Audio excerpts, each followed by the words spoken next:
안녕하세요. 감동의 모든 것입니다. 저희는 해외 커뮤니티 레딧과 감동의 모든 것 공식 이메일로 제보받은 실제 사연을 바탕으로 재구성한 스토리를 전달해드립니다. 구독과 좋아요, 알림 설정은 영상 제작에 큰 힘이 됩니다. 영상 수익은 독거노인 및 불우이웃에게 전액 기부되니 끝까지 시청 부탁드립니다. 그럼 본격적인 이야기 시작하겠습니다. 호주에 살고 있는 제리는 한국에 가는 것을 꺼려하고 있습니다. 지구 반대편의 작고 좁은 나라이기에 자신의 꿈을 펼치기엔 어려울 것 같다는 생각을 하고 있는데요. 거기다 친구들까지 한국을 왜 가냐고 말리고 있습니다. 친구 중 한 명이 이왕 떨어진 거 한국에 도전해보는 게 어떠냐고 하는데요. 그러자 제리는 화를 내면서 그럴 일은 없다고 합니다. 한국이 싫은 걸까요? 과연 제리는 한국에 가게 되는 걸까요? 그럼 본격적인 이야기 시작하겠습니다. 안녕하세요, 제리입니다. 24살 대학을 갓 졸업한 저는 불안한 마음을 안고 있었어요. 친구들은 모두 사무직으로 진로를 계획하고 있었지만 저는 그렇지 않았기 때문이죠. 저는 하늘을 날고 싶었어요. 승무원이 되는 것은 단순한 직업 전망이 아니라 운명처럼 느껴졌어요. 훈련 첫날이 어제 일처럼 생생하게 기억납니다. 깔끔한 유니폼 훈련실에 줄지어 앉은 좌석 동료 훈련생들의 얼굴은 간절하고 긴장된 표정이었습니다. 안전 절차, 비상 대응, 기내 서비스의 수많은 세부 사항에 대해 배웠습니다. 긴 시간이었지만 제 열정은 식을 줄 몰랐어요. 그렇게 3년이라는 시간이 흘렀습니다. 꿈만 꾸던 곳을 방문하고 각계각층의 사람들을 만나고 제 자신에 대해 생각했던 것보다 더 많은 것을 배웠습니다. 승무원의 삶은 종종 화려하게 묘사되지만 힘든 일과 이상한 근무 시간 그리고 외롭기도 했죠. 하지만 새로운 목적지로 이륙할 때의 설렘은 결코 식을 줄 몰랐습니다. 그러던 중 인생의 전환점이 찾아왔어요. 친절한 눈빛과 웃음을 가진 지금의 남편 톰을 만났죠. 우리는 사랑에 빠졌고 어느새 저는 날개를 웨딩드레스와 바꾸고 있었어요. 기쁨과 도전이 뒤따르는 가족 생활이 이어졌습니다. 톰은 제 든든한 버팀목이었으며 엄마가 된다는 것은 상상했던 것보다 훨씬 더 보람있는 일이었어요. 저는 정말 행복했지만 조용한 순간에는 하늘을 올려다보며 구름에 대한 그리움을 느끼곤 했어요. 몇 년이 지나고 아이들이 성장하면서 그 그리움은 더 강해졌어요. 어느 날 이런 생각이 들었습니다. 다시 해보면 어떨까? 물론 나이가 들었지만 비행에 대한 열정은 하루도 식지 않았죠. 그래서 저는 희망찬 마음으로 이력서에 제 과거 경력을 자랑스럽게 적어 항공사에 지원하기 시작했어요. 호주항공이 제 첫 번째 행선지였지만 합격하지 못했습니다. 그 다음 항공사도 마찬가지였습니다. 거절당할 때마다 가슴이 아팠어요. 제 자신을 의심하기 시작했습니다. 내가 너무 늙었나? 항공업계는 경력 단절 엄마를 위한 자리가 없는 걸까?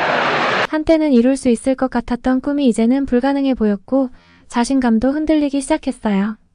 그때 친구가 아시아나항공을 언급했습니다. 아시아나항공이 확장 중인데 경력 승무원을 찾고 있대요. 갑자기 한국이라니 그런 좁은 땅에서 뭘 할 수 있다는 건지. 왜 그런 나라를 추천해 주는 거야? 저는 걱정 반, 체념 반의 마음으로 지원서를 보냈어요. 놀랍게도 면접에 합격했어요. 지구 반대편에서 일하게 되었지만요. 이 소식을 들은 친구들은 다양한 반응을 보였습니다. 어떤 친구들은 흥분했고 어떤 친구들은 당황했습니다. 그들은 이렇게 말하곤 했습니다. 근데 왜 저는 애써 웃으면 안 될 거 없죠? 라고 대답할 수밖에 없었습니다. 한국으로 이주할 준비는 정신없이 진행되었어요. 조사하고 짐을 싸고 당황하고 준비하고 또 준비했습니다. 톰은 제가 의구심에 사로잡혀 있을 때에도 항상 저를 믿어주며 웃는 얼굴로 두려움을 이겨내게 해주는 든든한 버팀목이었어요. 한국으로 떠나는 날 가족들이 배웅하러 왔어요. 눈물을 흘리며 매일 연락하기로 약속을 했죠. 저는 옷가지로 가득 찬 여행 가방과 만감이 교차하는 마음을 안고 비행기에 몸을 실었어요. 비행기가 이륙하자 저는 창문에 얼굴을 대고 구름 아래로 사라지는 호주를 바라보았습니다. 비행기가 인천으로 내려오면서 처음으로 한국의 모습을 보게 되었습니다. 어두워지는 하늘 아래 펼쳐진 불빛 새로운 세상이었습니다. 저는 심호흡을 하며 비행기에서 내렸습니다. 이곳의 공기는 바다 냄새와 정체를 알 수 없는 달콤한 냄새가 섞인 색다른 느낌이었어요. 인천공항은 제 상상과는 반대였어요. 그 거대한 규모와 활기찬 분위기는 마치 미래로 들어선 것 같았습니다. 모든 것이 세련되고 효율적이며 깨끗했어요. 직원들은 고개와 미소로 저를 맞이했고 모든 몸짓에서 프로페셔널리즘이 느껴졌습니다. 이 일원이 되었다는 생각에 조금은 기대감이 생기기 시작했어요. 도착하자마자 본격적인 교육이 시작되었어요. 마치 깊은 바다에 던져진 것 같은 기분이었습니다. 아시아나는 탁월함을 기대하는 것에 그치지 않고 그것을 실천했습니다. 기준은 하늘을 찌르듯이 높았고 학습은 험난하기만 했습니다. 저는 업무에 대한 요구가 낯설지 않았지만 이건 차원이 달랐어요. 절차는 한치의 오차도 허용하지 않는 정확성과 함께 세심했고 안전훈련, 비상 프로토콜, 서비스, 에티켓 등 모든 것이 몸에 배일 때까지 연습했습니다.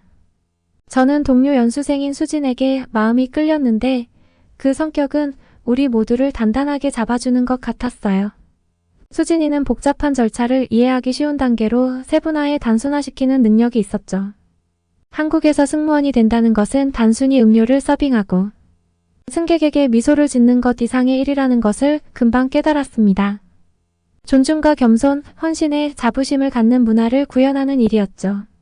제 동료들은 이 문화의 홍보대사였고 자신의 역할을 진지하게 받아들였습니다. 또한 제가 힘들어하는 모습을 보면 조언과 격려를 아끼지 않았어요. 유난히 고된 하루를 보낸 어느 날 저녁, 수진 씨와 저는 작은 식당에 앉아 서울의 밤문화를 이끄는 한국의 대표 술인 소주를 마시며 이야기를 나누었어요. 우리는 우리의 삶과 꿈에 대해 이야기했어요. 그 순간 하늘은 어디에서나 똑같이 무한하고 가능성으로 가득 차 있다는 것을 깨달았습니다.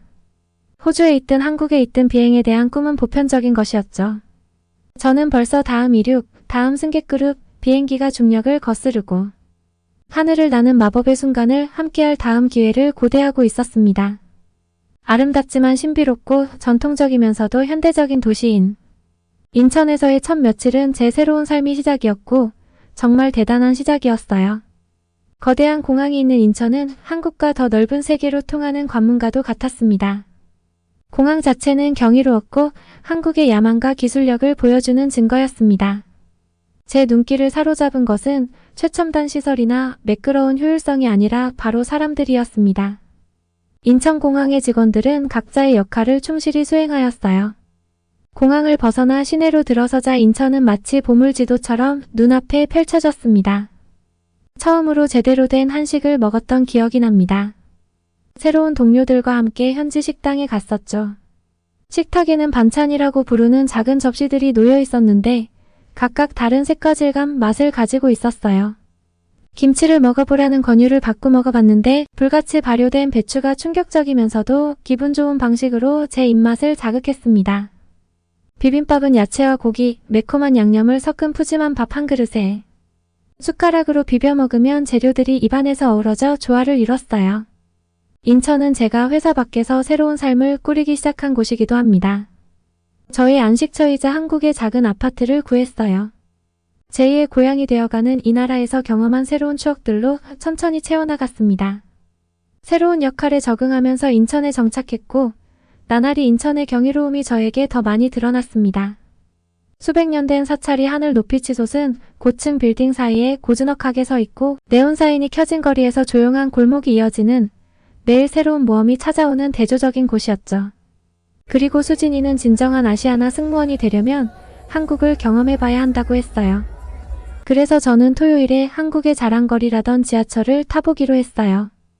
저는 전 세계의 지하철 시스템을 꽤 많이 경험했습니다. 미국의 거대한 네트워크, 이탈리아의 유서 깊은 노선 등 그 어떤 것도 서울 지하철의 효율성과 편리함에 비할 바는 아니었어요. 플랫폼에 발을 내딛는 순간부터 깊은 인상을 받았습니다. 역은 깨끗하고 조명이 밝았으며 한국어와 영어로 된 유용한 표지판으로 가득했습니다. 열차도 정시 운행되고 거의 신기할 정도로 정확하게 도착하고 출발했어요.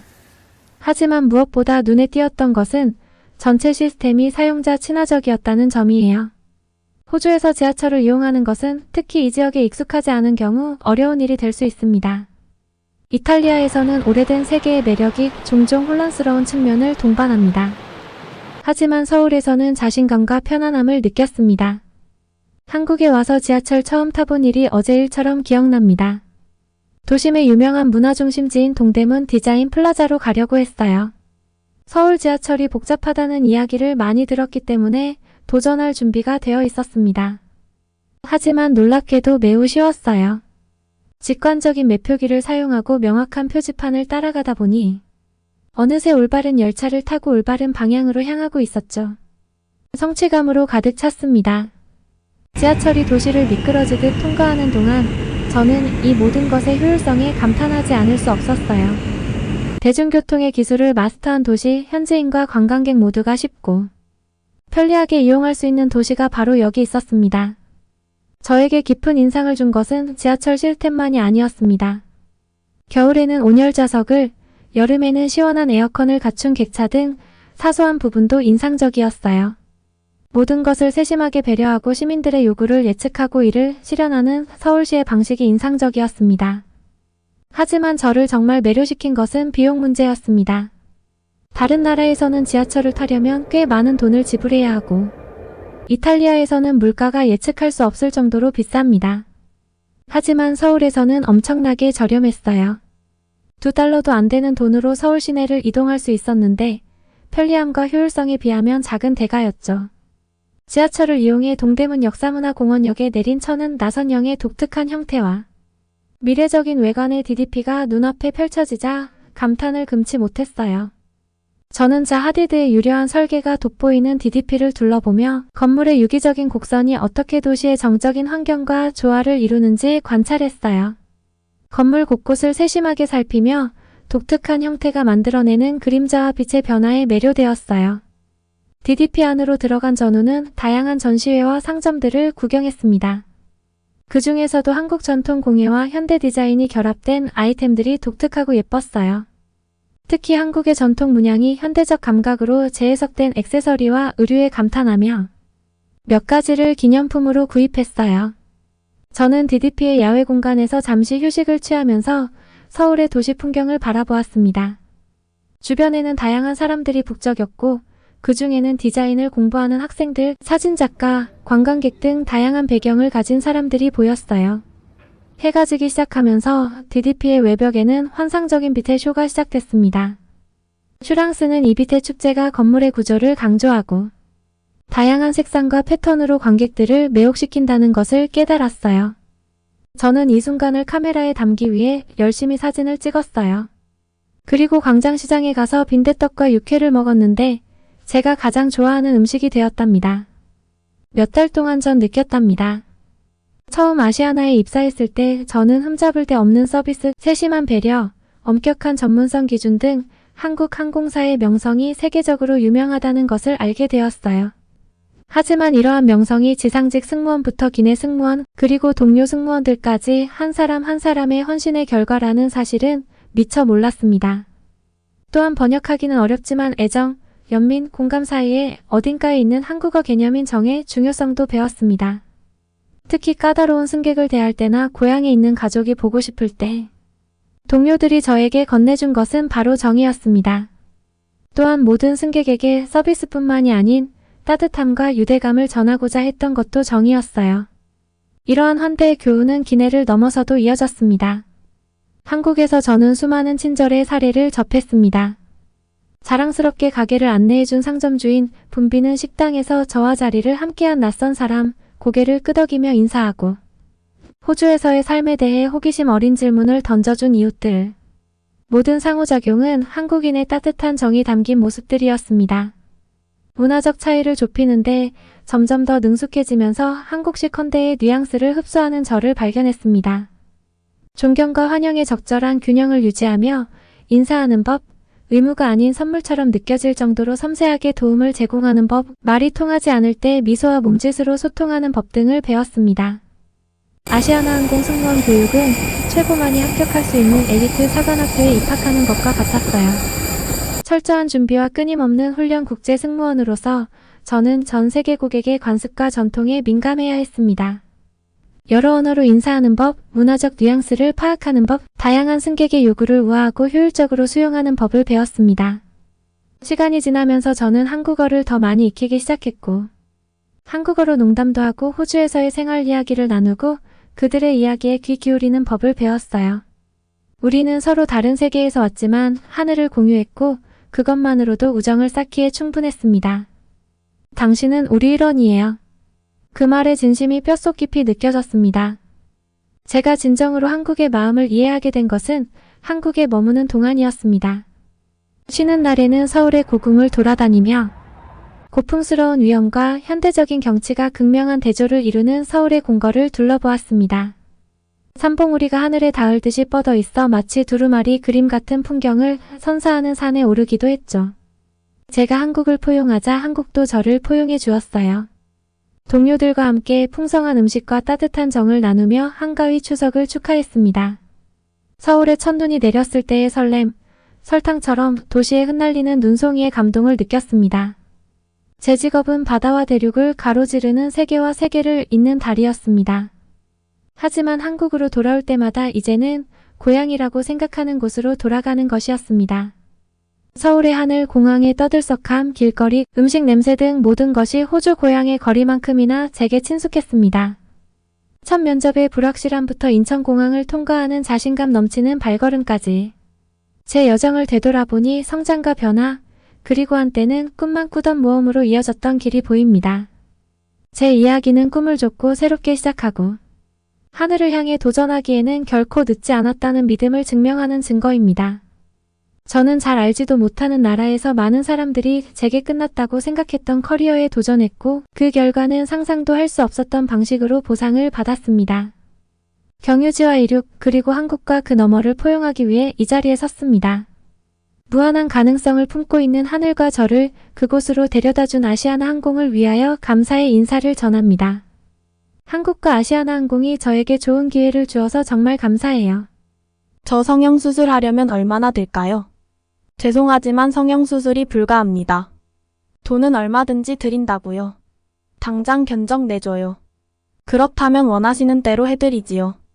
영국의 유명 유튜버 올리런던은 몇 년 전 성형수술을 받은 적이 있는데요. 2013년부터 BTS 지민을 닮고자 눈과 얼굴, 눈썹, 관자놀이, 리프팅 수술을 비롯해 18번의 성형수술을 받았다고 합니다. SNS에서는 그를 걱정하는 반응도 많았지만 그는 행복하다. 내 결정을 존중해줬으면 한다고 밝혔습니다.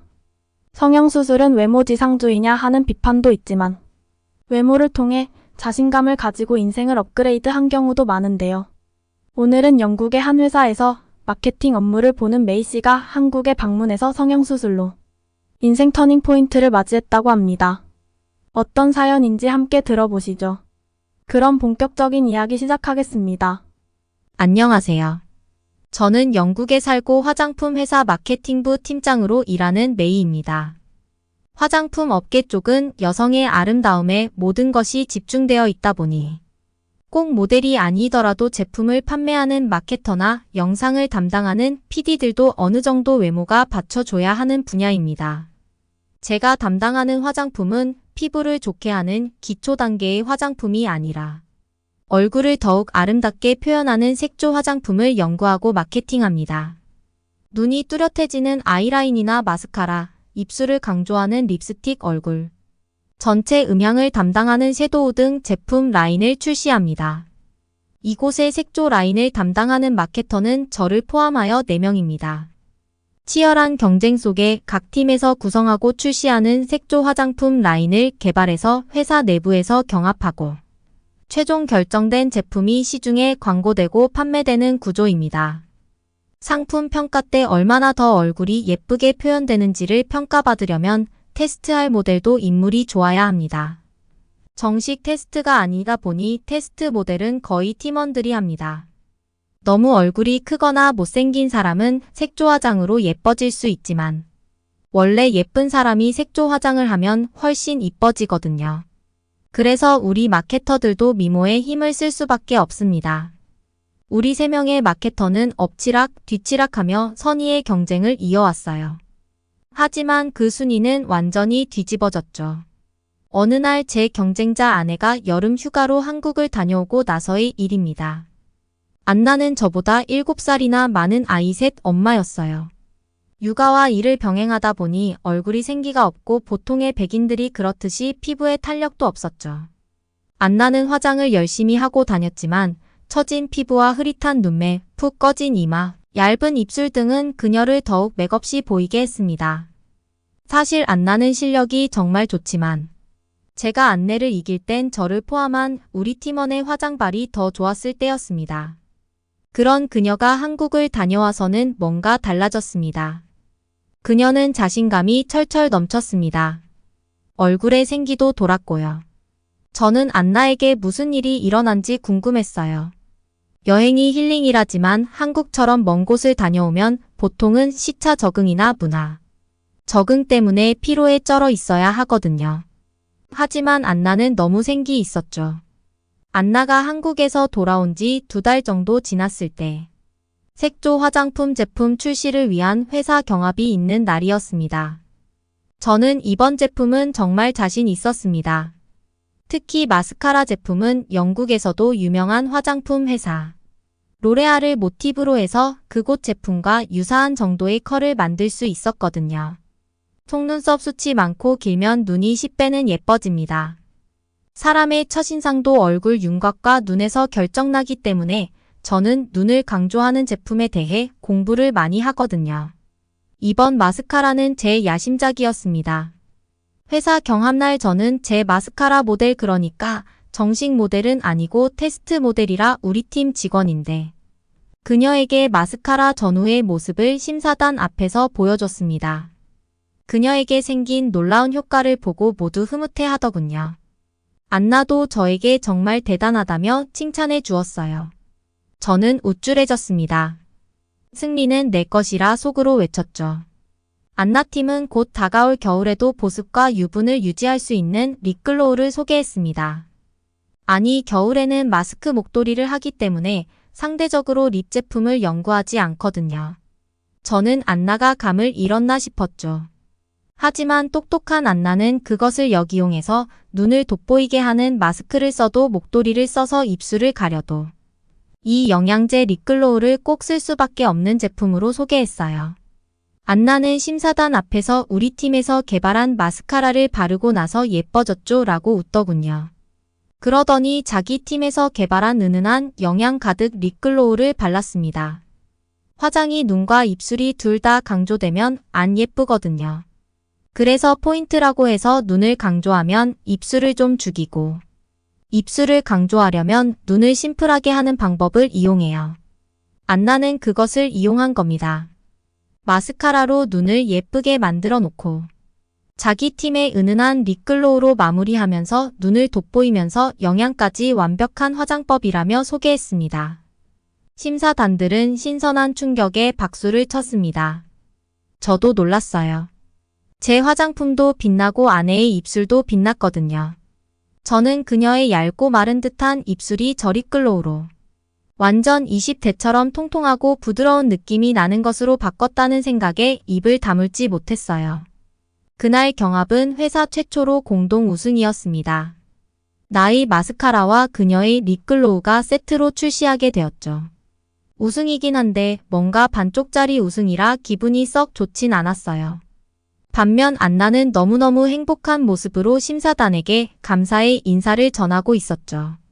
아이 셋 엄마로 축축 처져 있던 아내의 모습은 온데간데 없었습니다. 저는 그날 아내에게 같이 축하 파티나 하자고 제안했어요. 안나는 너무 좋다며 약간 오버를 하더라고요. 저는 그 모습도 좀 꼴보기 싫었어요. 여튼 우리 팀과 안나 팀은 저녁에 레스토랑에 가서 축포를 터뜨렸습니다. 식사 내내 오가는 축하의 소리 사이로 제게 뭔가 싹 하고 들리는 말이 있었습니다. 안나네 팀 막내 직원이 안나 보고 팀장님 정말 예뻐진 다음에 더 자신감 붙으셨어요 라고 말입니다. 안나는 호탕하게 웃으며 그래. 맞아, 나도 살면서 이렇게 예뻤던 적이 없었어. 한국 한 번 더 다녀올까 봐라고 하는 거 있죠. 알고 보니 안나는 한국으로 여행 간 것이 아니고 한국으로 성형을 하러 간 것이었습니다. 안나의 짝짝이 눈매가 고쳐졌고 한국 간 김에 이런저런 시술을 받았다는 것이었습니다. 그리고 2주 정도 시간이 지나 한국에 오는 동안 붓기가 가라앉으면서 지금까지 서서히 제자리를 잡았다는 거죠. 저는 왠지 모를 배신감이 느껴졌어요. 사실 한국 다녀온 다음부터 안나가 저보다 더 예쁜 느낌이 들긴 들었거든요. 사실 저도 성형수술이 관심이 없는 건 아니었어요. 저야 배우가 아니다 보니 외모를 지나치게 관리할 필요는 없지만 기본적으로 여성들에게는 아름다워지고 싶다는 욕구가 있거든요. 게다가 주변에 보이는 사람들이 다들 화려한 외모를 가진 직종이다 보니 자연스럽게 사람의 외모를 보는 눈이 높아질 수밖에 없었어요. 안나는 식사하는 동안 대놓고 성형에 관한 이야기를 했습니다. 시술 받고 나서 그동안의 콤플렉스가 해결됐다며 이전보다 자연스러워지고 활동적인 경향을 갖게 되었다면서요. 당장 제가 곁에서 보기에도 외모가 개선되었을 뿐만 아니라 자기 일에 대한 열정과 노력이 더해지는 느낌이라 점차 나도 성형수술을 받아볼까 고민하게 되었죠. 안나는 한국의 시술은 모두 똑같이 찍어내는 획일화와는 다르다고 했어요. 각자의 얼굴에 맞게 장점을 더 극대화하고 단점을 가리는 방식이라 과장되지도 않고 원래의 얼굴도 잘 살린다는 거죠. 저는 바로 휴가를 냈습니다. 그리고 한국으로 갔죠. 물론 모든 것을 회사에 알리고 안나의 조언을 받아 성형외과에 미리 예약을 한 거죠. 한국에 도착하자마자 저는 예약한 성형외과로 갔습니다. 저는 눈, 코, 입을 다 하고 싶었어요. 그런데 제 예상과 달리 저는 수술을 할 필요가 없지 않냐는 제안을 받았습니다. 눈의 대칭도 좋고 얼굴 전체의 비율도 괜찮은데 굳이 얼굴을 고쳐야 하냐고 되려 의사 선생님이 저한테 묻더라고요. 저는 좀 더 예뻐지고 싶다고 했어요. 양악수술같이 턱을 깎는 무서운 수술이 아니더라도 쌍꺼풀도 더 진하고 예쁘게 입술도 더 도톰하게 하고 싶다고 했죠. 코는 더 오똑해야 한다고 말씀드렸고요. 하지만 의사 선생님은 저에게 다시 생각해 보라고 하셨어요. 콤플렉스가 있어서 사회생활에 지장이 있는 것도 아니고 화장하면 충분히 돋보일 수 있는데 굳이 돈과 시간을 들여가며 자연스러운 얼굴을 바꿀 이유는 없다고 하셨어요. 제가 원하는 더 또렷하게 만드는 것들은 필러나 보톡스만으로도 충분하니 그 시술만 편안하게 받고 가는 것이 어떠냐고 하셨죠. 저는 당연히 얼굴을 뜯어 고쳐야 한다고 생각했는데 아내의 말대로 본인의 장점을 살린다는 한국의 성형 방식을 이해하게 되었어요. 제가 뭐가 딱 하나 이쁜 건 아니지만 그렇다고 뭐 하나 못난 것도 아니긴 하거든요. 그래서 저는 의사 선생님의 조언대로 적당한 시술과 피부 관리만 받기로 했습니다. 의사 선생님은 외과 수술이 아니어도 외과 수술만큼의 효과가 있을 것이라고 하셨어요. 시술을 진행하기 전에 의사 선생님과 다시 상담을 하고 몇 가지 진단을 진행했어요. 그건 시술 중에 안전을 위해 필러나 보톡스 관련 알레르기가 없는지를 확인하는 과정이었어요. 또 그냥 주름이 생기는 부위에 약물을 넣는 것으로 끝나는 것이 아니라 제 얼굴 형태에 맞는 라인 디자인을 제공한다고 하더라고요. 사실 얼굴에 줄을 좀 긋긴 하셔서 뭔가 웃기긴 했어요. 저의 경우 턱이 약간 발달해 있는 얼굴형이라 어금니 부위의 근육에 보톡스를 주입해 근육을 수축시키기로 했어요. 그러면 얼굴형이보다 갸름해지는 효과를 기대할 수 있다고 하더군요. 그리고 30대 중반에 들어서면서 생기는 코 옆 팔자주름 쪽에 보톡스를 넣기로 했고 코 등 부위에는 필러를 주입해 콧방울의 면적을 줄이고 콧대를 강조하는 방향으로 시술을 진행했어요. 시술이라 하기에도 못할 정도로 순식간에 모든 과정이 끝났는데 얼굴 몇 군데의 주사를 몇 방 맞은 정도였죠. 시술이 끝나고 나서는 사후 관리를 위한 몇 가지 주의점을 알려줬는데 과한 운동을 하거나 사우나 등을 방문하지 말라는 정도였어요. 약 30분 만에 진단에서 시술까지 모든 과정이 끝났기 때문에 약간은 얼떨떨할 정도였죠. 일주일 후 의사 선생님은 다시 와보라고 하셨어요. 병원을 나서니 로비에는 많은 여성 손님들이 있었어요. 이렇게 간편한 시술이니 직장인도 퇴근 후 올 수 있겠구나 싶었죠. 아무리 시술이라도 몸이 힘들까 봐 저는 바로 귀가해서 숙소에서 쉬었습니다. 뭔가 뻐근함이 있는 상태이긴 했지만 일상생활에 정말 지장이 없을 정도의 자극이었어요. 시술 받은 즉시에는 별 효과를 못 느꼈는데 일주일 정도 지나니 확연히 주름의 깊이가 줄어드는 것이 보이더라고요. 그 다음 주에 저는 이마가 약간 볼록해지는 필러 시술과 눈 밑 애교살 시술을 받았습니다. 넓적 평평한 이마여서 앞머리로 가리고 다녔는데 약간 볼록해지기만 해도 입체감이 생기면서 얼굴이 작아지는 효과까지 생겼어요. 거기나 눈 밑 애교살은 웃을 때마다 눈웃음을 더 예쁘게 만들어주더라고요. 이런 시술에다 피부 관리 효과까지 더해져서 저는 전체적으로 밝고 어려 보이는 얼굴로 재탄생했습니다. 영국로 돌아가는 비행기에선 이미 자신감이 가득 찬 제 모습이 보이더라고요. 그리고 회사로 돌아왔을 땐 많은 직원들이 저를 보고 놀랐습니다. 저는 그 놀라는 모습을 즐기기도 했고요. 안나도 제 모습을 보고 원래 예뻤는데 더 예뻐졌다며 다음 우승은 너다, 내가 졌다 하며 겸손한 칭찬을 해주더라고요. 몇 달 전 안나에게 괜한 심통을 내고 그녀를 부러워하고 시샘했던 제 자신이 부끄러워졌습니다. 한국에서 시술을 받고 온 후 저는 더 자신감이 새 화장품 회사에서 일하고 있어요. 저의 실적도 더 좋아졌죠. 제일 좋은 건 외출이 즐거워졌다는 거예요. 밖에 나가면 종종 저를 보는 시선을 느껴요. 과하지 않으면서도 제 얼굴을 잘 살려준 한국 성형외과 의사 선생님께 정말 감사드립니다. 오늘의 사연은 여기까지입니다. 응원이나 남기고 싶은 말이 있으시면 댓글로 남겨주세요. 사연자분께 전달해 드리겠습니다. 저희 감동의 모든 것은 실제 사연 제보를 받고 있습니다. 채택되신 분께는 선물도 드리고 있습니다. 저희의 사연이 여러분의 하루의 작은 힘이 될 수 있었으면 좋겠습니다. 지금까지 한국의 감동적인 이야기를 전해드리는 감동의 모든 것이었습니다. 구독과 좋아요를 눌러주시면 영상 제작에 큰 힘이 됩니다. 감동적인 사연을 주변 사람들에게 공유하고 함께 이야기 나눠보세요. 끝까지 시청해주셔서 감사합니다. 더욱 더 좋은 영상으로 찾아뵙겠습니다.